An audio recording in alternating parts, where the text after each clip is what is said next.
प्रत्येक मनुष्य के जीवन में ऐसा क्षण अवश्य आता है जब सारे स्वप्न, सारी आशाएं, सारे दृश्य ध्वस्त हो जाते हैं। जीवन के सारे आयोजन ही बिखर जाते हैं। एक और धर्म होता है और दूसरी ओर सुख। इसी को धर्म संकट कहते हैं। जब धर्म का वहन ही संकट हो और धर्म का त्याग ही सुख। विचार कीजिए, कभी किसी स्वजन के विरुद्ध सत्य बोलने का अवसर प्राप्त हो जाता है, कभी ठीक दरिद्रता के समय सरलता से चोरी करने का मार्ग प्राप्त हो जाता है, कभी किसी शक्तिशाली राजनेता या राजा के कर्मचारी का अधर्म प्रकट हो जाता है। सबके जीवन में ऐसी घटना बनती ही रहती है। अधिकतर लोग ऐसे किसी क्षण को धर्म संकट के रूप में जान ही नहीं पाते। हमें किसी प्रकार के संघर्ष का अनुभव ही नहीं होता। सहजता से सुख की ओर खींचे चले जाते हैं, जैसे मक्खी गुड़ की ओर खींची चली जाती है। वास्तव में धर्म संकट का क्षण ईश्वर के निकट जाने का क्षण होता है। यदि हम संघर्षों से भयभीत ना हो, सुख की ओर आकर्षित ना हो, अपने धर्म पर दृढ़ रहे, तो ईश्वर का साक्षात्कार दूर नहीं।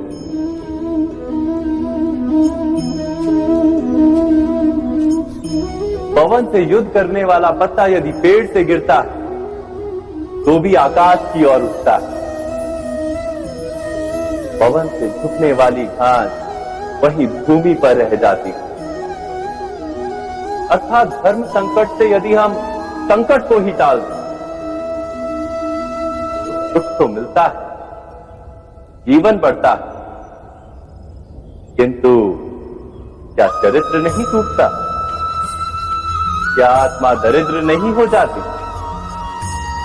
क्या ईश्वर से अंतर नहीं हो जाता? स्वयं विचार कीजिए। दो व्यक्ति जब निकट आते हैं तो एक दूसरे के लिए सीमाएं और मर्यादाएं निर्मित करने का प्रयत्न अवश्य करते हैं। हम यदि सारे संबंधों पर विचार करें तो देखेंगे कि इन सारे संबंधों का आधार यही सीमाएं हैं जो हम दूसरों के लिए निर्मित करते हैं। और यदि अनजाने में भी कोई अन्य व्यक्ति इन सीमाओं को तोड़ता है तो उसी क्षण हमारा हृदय क्रोध से भर जाता है। इन सीमाओं का वास्तविक रूप क्या है? क्या हमने कभी विचार किया? सीमाओं के द्वारा हम दूसरे व्यक्ति को निर्णय करने की अनुमति नहीं देते। अपना निर्णय उस व्यक्ति पर थोपते हैं, अर्थात किसी की स्वतंत्रता का अस्वीकार करते हैं। और जब स्वतंत्रता का अस्वीकार किया जाता है तो उसका हृदय दुख से भर जाता है। और जब वो सीमाओं को तोड़ता है तो हमारा हृदय क्रोध से भर जाता है। क्या ऐसा नहीं होता?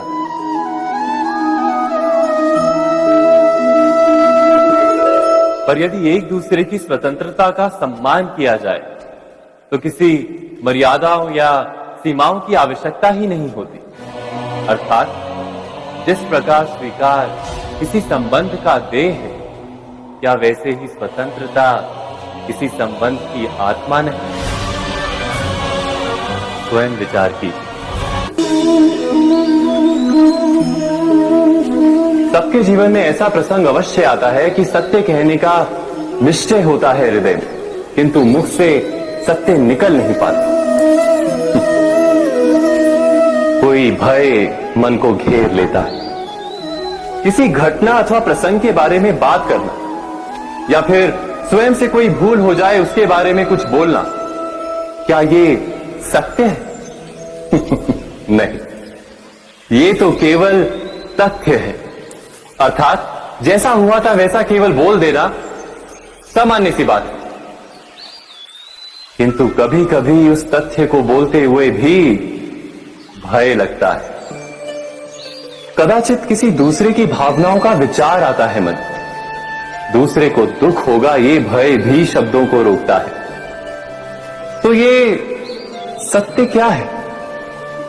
क्या हमने कभी विचार किया है? जब भय रहते हुए भी कोई तथ्य बोलता है तो वो सत्य कहलाता है। वास्तव में सत्य कुछ और नहीं, केवल निर्भयता का दूसरा नाम।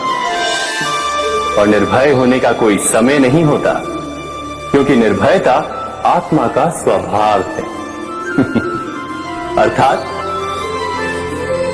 क्या प्रत्येक क्षण सत्य बोलने का क्षण नहीं होता?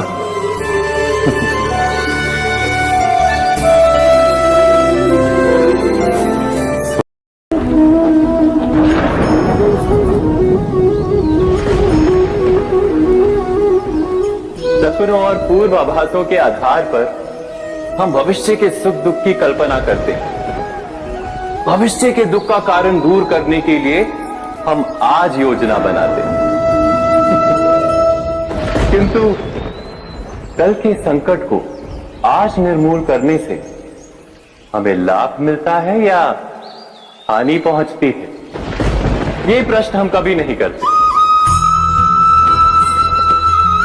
सत्य तो ये है कि संकट और उसका निवारण साथ जन से, व्यक्ति के लिए भी और सृष्टि के लिए भी। नहीं, आप अपने भूतकाल का स्मरण कीजिए, इतिहास को देखिए। आप तुरंत ही ये जान पाएंगे कि जब जब संकट आता है तब तब उसका निवारण करने वाली शक्ति भी जन्म लेती है। यही तो जगत का चलन है।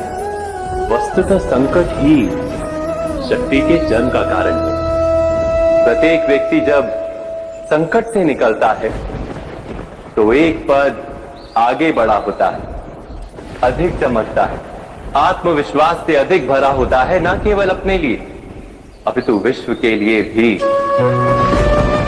क्या ये सत्य नहीं? वास्तव में संकट का जन्म है एक अवसर का जन्म, अपने आप को बदलने का, अपने विचारों को ऊंचाई पर करने का अवसर, अपनी आत्मा को बलवान और ज्ञान मंडित बनाने का। जो ये कर पाता है उसे कोई संकट नहीं होता, किंतु जो ये नहीं कर पाता वो तो स्वयं एक संकट है विश्व के लिए। विचार कीजिए।